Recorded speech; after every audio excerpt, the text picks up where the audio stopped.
Seorang ibu membunuh 3 orang anaknya karena si ibu merasa nggak sanggup mendidik anaknya sendirian ketika ayahnya tak terlibat. Daripada kelak anakku menjadi ahli neraka, lebih baik aku bunuh mereka kala masih menjadi bocah. Biarlah ibu yang masuk neraka nak, jelas sang ibu. Perlukah ayah mendidik anaknya? Bukankah ia telah begitu disibukkan dengan berbagai ikhtiar yang takkan lelah untuk mencari nafkah, tak kurang dari 8 jam sehari, 40 jam sebulan, dan 2000 jam setahun. Bukankah itu adalah tanggung jawab bundanya? Ya Rabbi, siapakah sebenarnya sang pendidik anak itu? Ibu itu membuka kitabnya helai demi helai, lalu didapatinya sebuah nama Luqmanul Hakim. Ia adalah seorang pendidik anak teladan dan ternyata ia adalah seorang lelaki. Lalu dicarilah nama lain, muncullah nama Ibrahim alaihissalam. Ia pun seorang pendidik anak fenomenal dan ia pun seorang lelaki. Lalu ditemukan nama lain yaitu Imran. Ia adalah seorang pendidik anak dan ternyata ia pun adalah seorang lelaki. Lalu ibu itu pun menemukan nama Yakub, Zakaria, dan ternyata semuanya adalah lelaki.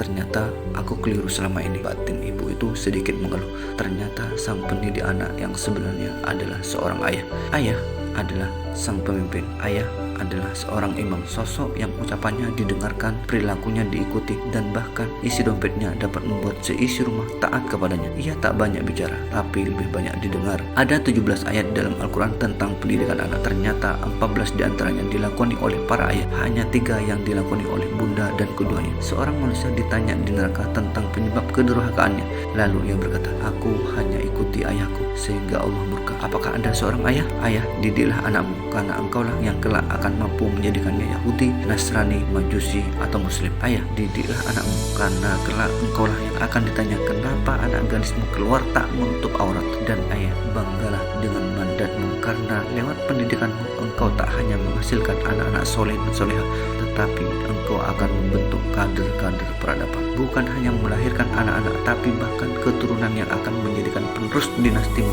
melalui visi dan misi yang akan membangun dalam keluargamu. Percayalah ayah, tak ada sebaik Anda dalam mendidik iman, visi, individualitas, tanggung jawab, nyali, daya juang, jiwa petarung, kepemimpinan, kemandirian, negosiasi, pola pikir, atau ketangguhan seorang anak selain belajar dari seorang ayah. Karena seorang ayah mendapatkan itu semua dari kantor, pasar, gunung, rimba, jalan, bahkan dari perkelahian yang ayah lakukan. Dan anak-anak kita menantikan itu semua untuk menaklukkan masa depannya. Paham sampai sini, wahai ayah?